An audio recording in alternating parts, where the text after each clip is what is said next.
She came back one day from a long while of rock-picking under the gnarly trees. Usually the Merkel had been fond of fall and the refreshing cool of winter, but this time it had been much too long for her taste. Even the sun seemed tired, and she had all the rocks she needed, so she decided to treat herself to a long nap.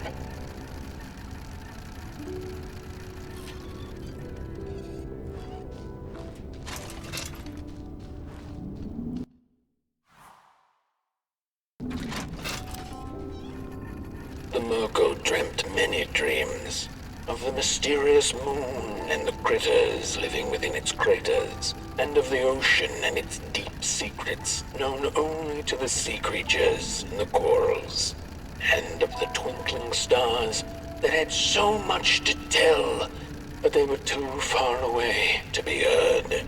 All of it intertwined in a colorful tapestry.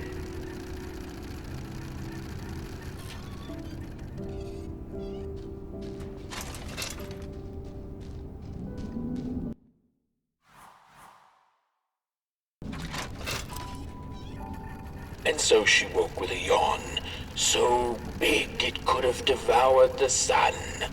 She had slept for just about a decade. A decent nap by Merkel standards.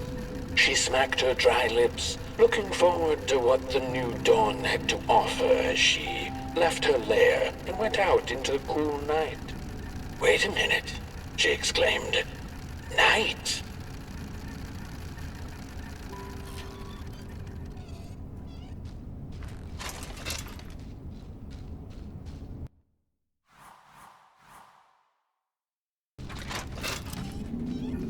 Where was the sun? Where its warm rays should have been there was only the vast night sky, not a star on its face. Well, the Merkel mumbled softly to herself, winter was late, so now the sun must be late too. Proud over her sound logic, she went back to her lair to take a complimentary nap.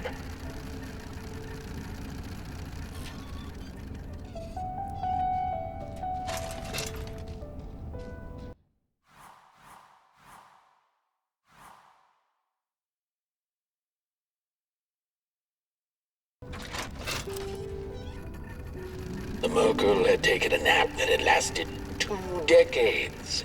Now that counts as oversleeping even by Merkel standards. She had awoken anxiously this time, feeling misplaced and confused. The confusion grew further into panic when she was greeted not by the sun's life-giving caress, but once again by the silently mocking night sky.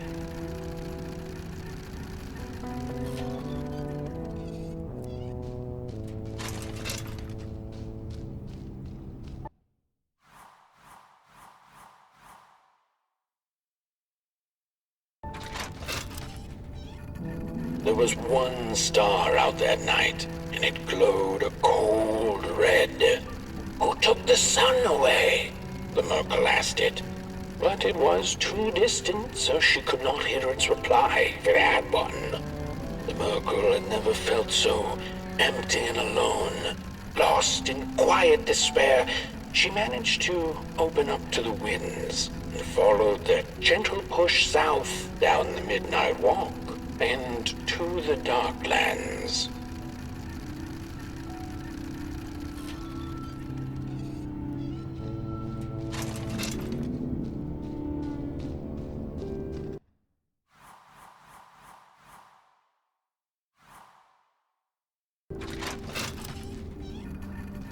Along the walk, she met the old soul fisher with whom she'd shared many a teacup in her days.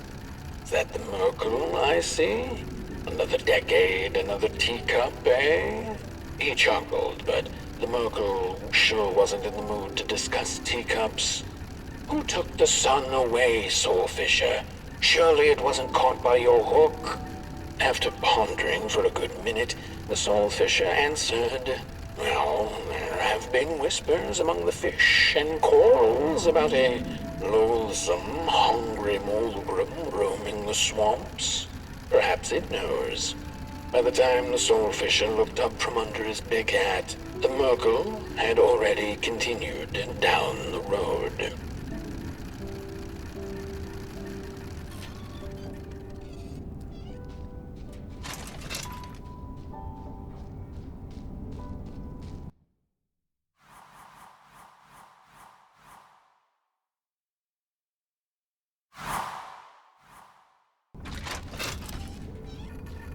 After a long while of following oversized snail-like tracks in the mud, trudging deeper and deeper into the mushroom-ridden swamps, the Merkel heard a harrowing howl. Up on a hill stood a looming figure, dark and still in the quiet of the night. Lo and behold, the Mulgrim, she thought to herself in slack-jawed awe. She greeted the creature with a quivering voice and, unable to restrain herself, asked, "Do you know who took the sun away?"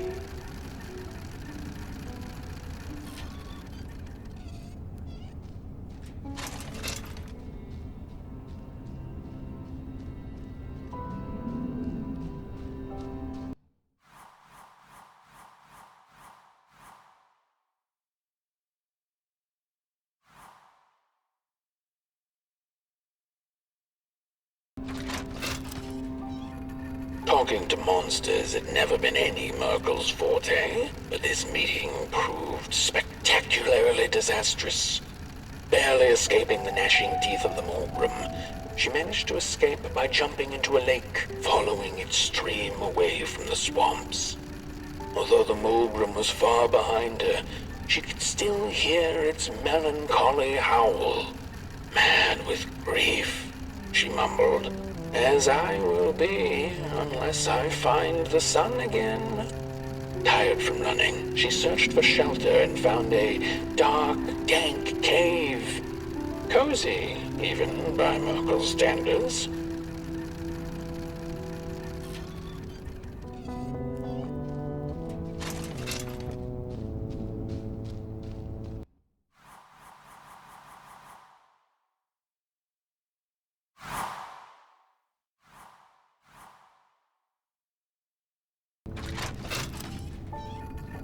The wind blew cold in the cave, its whispers strangely soothing to the Merkel. As it turned out, the whispering belonged to a pack of starving crawlers who had begun circling her, their language known only to the dark itself. "What are you searching for, little limb tree?" they sounded in guttural unison. "These are dark days, and your kind does not belong anymore." The Merkel gathered her courage. "I am looking for the sun. I know you crawlers eat fire for dinner. Did you eat it?" They sniffed her lantern hungrily, and instinctively, she offered its flame to them.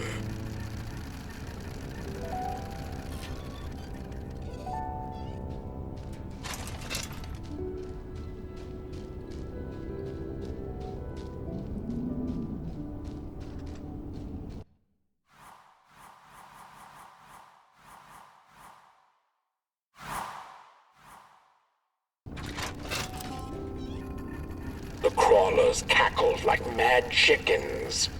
"Keep your fire, Clayling. Take it to the dark itself. Perhaps there you shall find answers." Before the poor little Merkel could shriek, the crawlers had gone with the wind. Knowing not where to find the dark itself, everything looked pretty dark to her. The Merkle found her way back on the road, further away from home than she had ever been. The hills were looking stranger by the hour. The rocks upon them seemed to move. They were the head people, a peaceful yet grumpy sort who didn't take kindly to somebody's perusing their lands. They muttered at her as she passed them, but she couldn't make out their words. "What's that, little headlings? Are you saying you know who took the sun away?" But the heads only grunted and rolled away, back to the safety of their huts.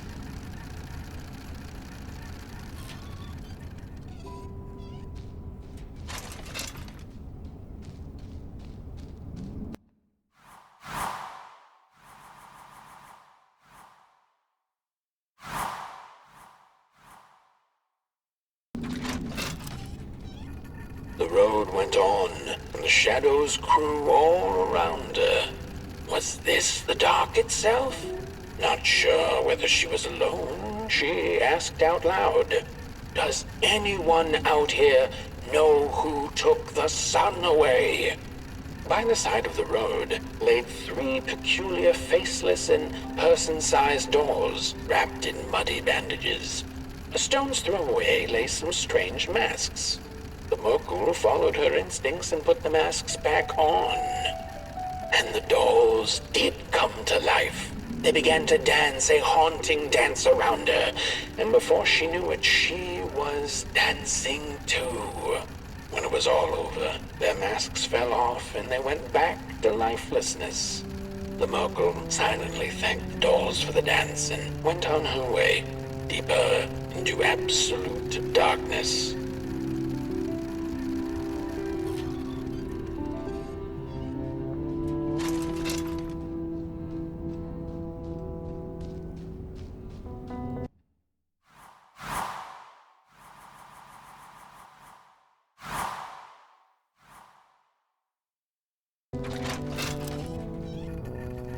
Before she knew it, the little Merkle, lost and tired, came to stand before the dark itself, with a burning question clenched in her fist.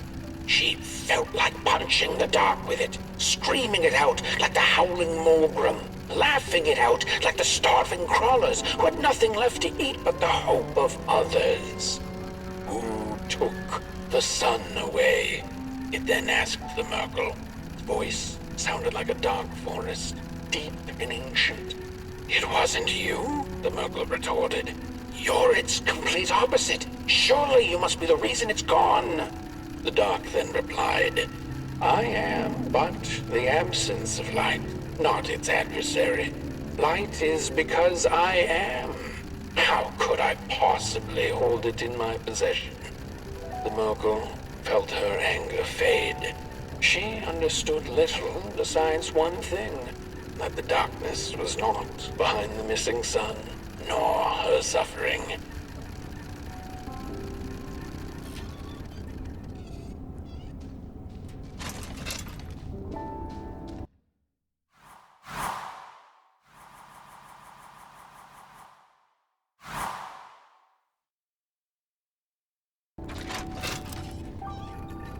Had her journey been for naught? Would she ever feel the rays of the sun again? Bask in their glory, pick rocks on a cloudy summer's day? The Merkle was alone in her questions, but then again she wasn't. The dark held her in a blanket of nothingness that was cold and warm at the same time. "So," she sniffed, "what do I do now?" To which the dark itself replied, "You don't have to do anything." She took an hour's nap then and there, the blink of an eye by Merkle standards, and then she began the journey back home, which seemed much shorter now than it had before.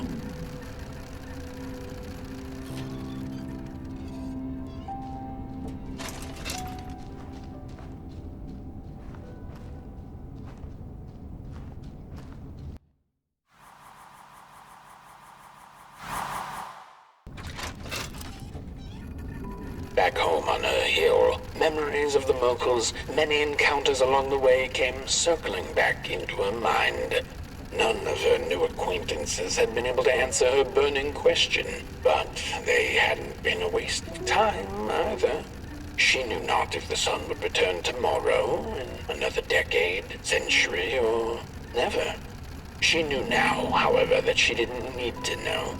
She had the dark, and in it, anything seemed possible. So busy with her search for answers, ever since she'd left home, she'd completely forgotten to look up. The stars twinkled in the night sky, and there were so many, and they kept her good company. If only a little rock-picking Merkel could know that the seemingly tiny stars were in fact thousands upon thousands of suns. The end.